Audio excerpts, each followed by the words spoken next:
what is your area of expertise in what you've mentioned before, or areas of expertise?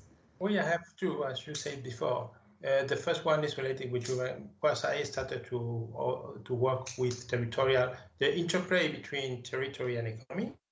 And finally, when you work on this interplay, you have to go down some specific context.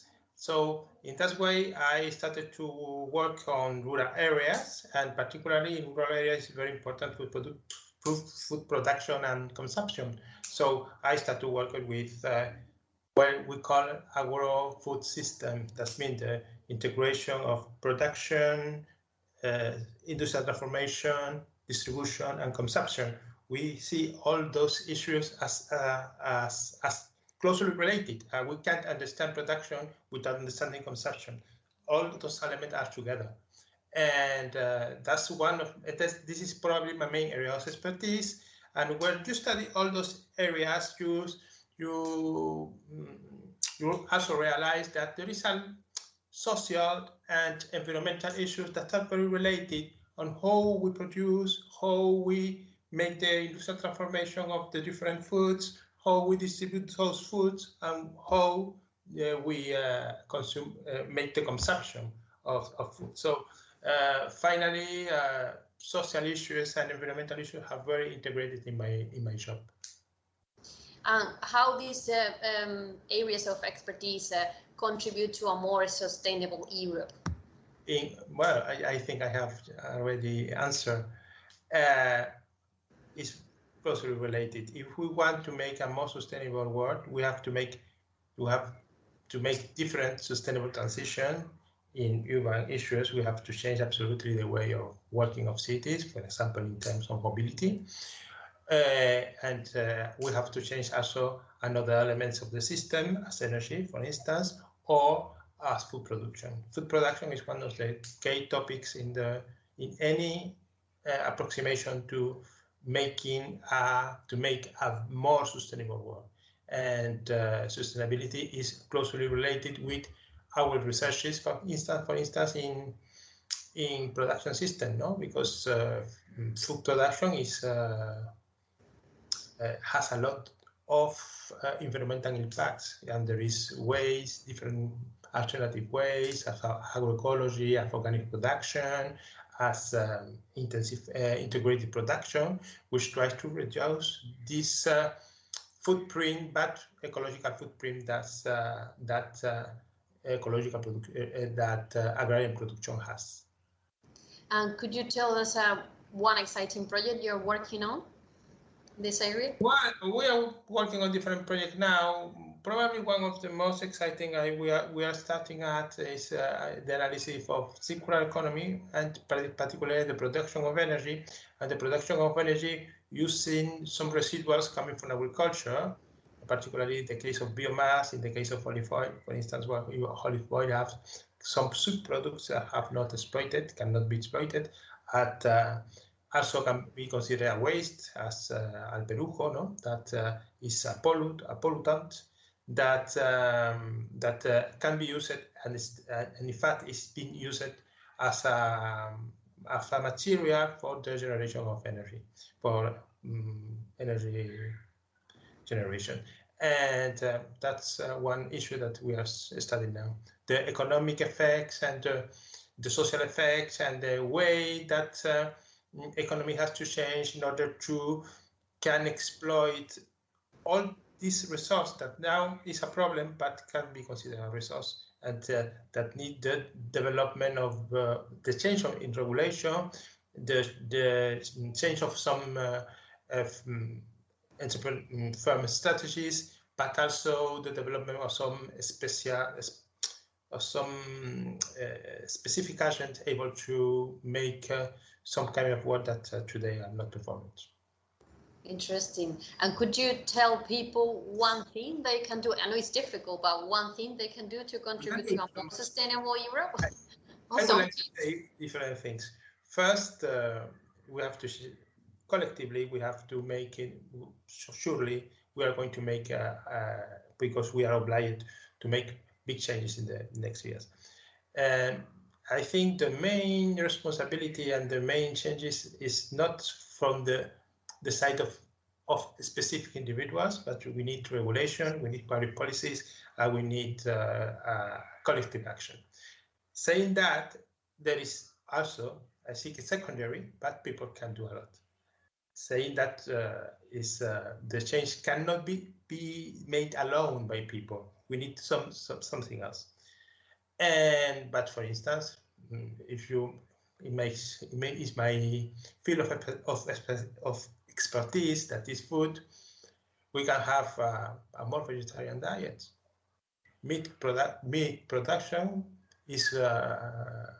has a lot of ecological impact, and vegetarian production has too an economical impact, but in general is lower.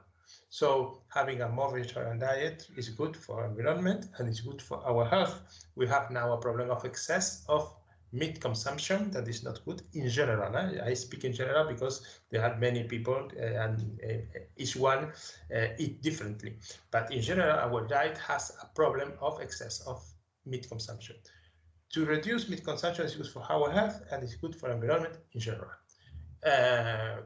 We can make a lot of things, more things in terms of food. For instance, to support local food system and food of proximity is good because you reduce the number of kilometers that food has to travel, and this is also a main economical problem.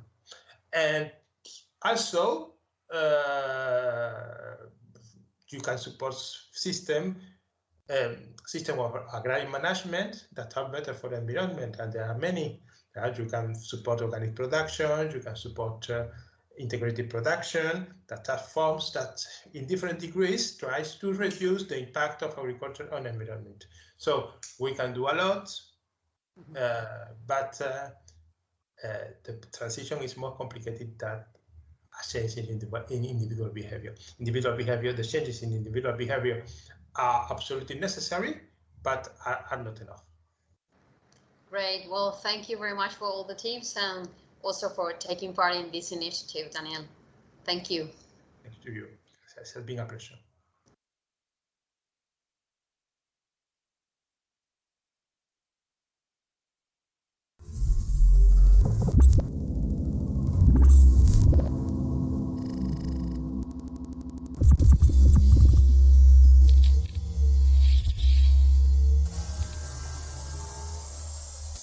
El mundo no está hecho de átomos, el mundo está hecho de historias.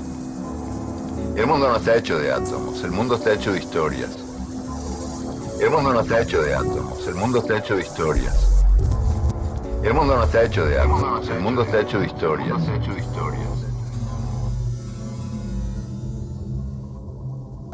La capacidad de belleza, la capacidad de hermosura. La capacidad de belleza, la capacidad de hermosura. La capacidad de belleza, la capacidad de hermosura. La capacidad de belleza, la capacidad de hermosura. La capacidad de belleza, la capacidad de hermosura. La capacidad de belleza, la capacidad de hermosura. La capacidad de belleza, la capacidad de hermosura. La capacidad de belleza, la capacidad de hermosura. La capacidad de belleza, la capacidad de hermosura. La capacidad de belleza, la capacidad de hermosura. La capacidad de belleza, la capacidad de hermosura. La capacidad de belleza, la capacidad de hermosura.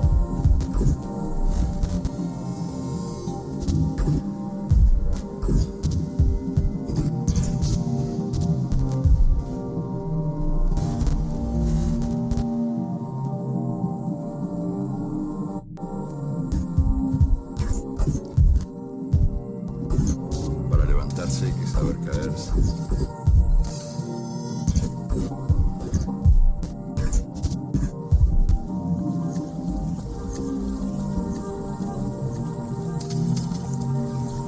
Para levantarse hay que saber caerse. Para levantarse hay que saber caerse. Para ganar hay que saber perder.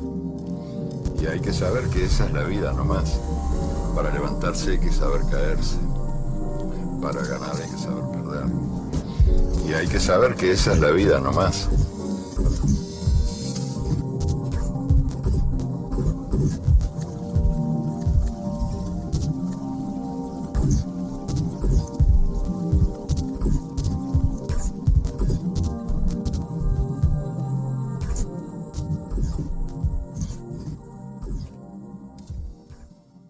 ojo en el microscopio y otro ojo en el telescopio. Y me pareció una buena definición, por lo menos de mis intenciones, de lo que me gustaría hacer escribiendo. Ser capaz de mirar lo que no se mira, pero que merece ser mirado. Las pequeñas, las minúsculas cosas de la gente anónima, de la gente...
Cuando grandote, en un mundo que confunde, la grandeza, cuando grandote.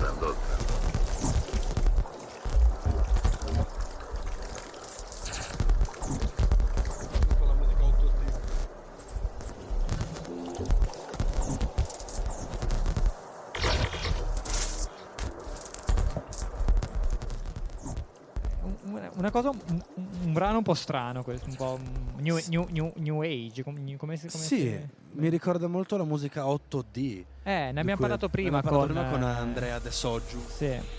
No, probabilmente lui cioè, se ci sentisse in questo momento ci ucciderebbe probabilmente. Però sì, l'idea che anche a me ha fatto un po' è quella di questa musica 8D, 16D. Sì, questi suoni molto Star Wars, spade laser, sì, strane, Jedi, Yoda che parla, dice cose strane a caso. Quindi Notte dei ricercatori, sono le 9:30 puntuali, quindi la notte effettivamente sta entrando nel vivo. Abbiamo messo anche una... Ah no, è vero, sono le 9:36, vuol dire che l'orologio del computer è un po' indietro. Devo correggerti, Poppy, perché... Hai ragione, guarda, l'orologio del computer è indietro di quei 4-5 minuti. Stavo dicendo, ho messo una base anche un po' più movimentata, sì. Un po' più da movida. Un po', ma sì, questa è già fine serata quasi. Da 9:30. Anche 10, dai. Musica esageriamo. Tra le 9:30 e le 10. Tra le 9:30 e le 10. La notte dei ricercatori, però si chiama notte, quindi effettivamente dovrebbe iniziare adesso il clou. Il problema è che noi siamo un po' lontano dal clou, perché diciamocelo, la radio è bella, ma si fa rumore, disturba anche, quindi ci hanno messo un po' fuori. Dire, siamo dentro Palazzo Ducale. No, per carità, siamo più fortunati noi. Non ci si può lamentare, loro sono al buio, chiusi dentro con le mascherine, perché sono al chiuso. Noi invece siamo in questo chiosco senza mascherine, sotto Palazzo Ducale, che ha un soffitto stupendo, bianco ma bello, semplice. Palazzo Ducale, non stiamo parlando mica di Piazza Sisto a Savona, ecco, so che tu sei un savonese. Vorrei sapere adesso che cos'hai contro Piazza Sisto a Savona. Ma niente, per carità, devi sapere che io a Savona ci ho fatto il liceo e soprattutto l'università al campus, dove appunto nasce anche Campus Wave, Campus Wave Radio, da cui veniamo tutti noi, e che stasera fa da supporto tecnico a UniGe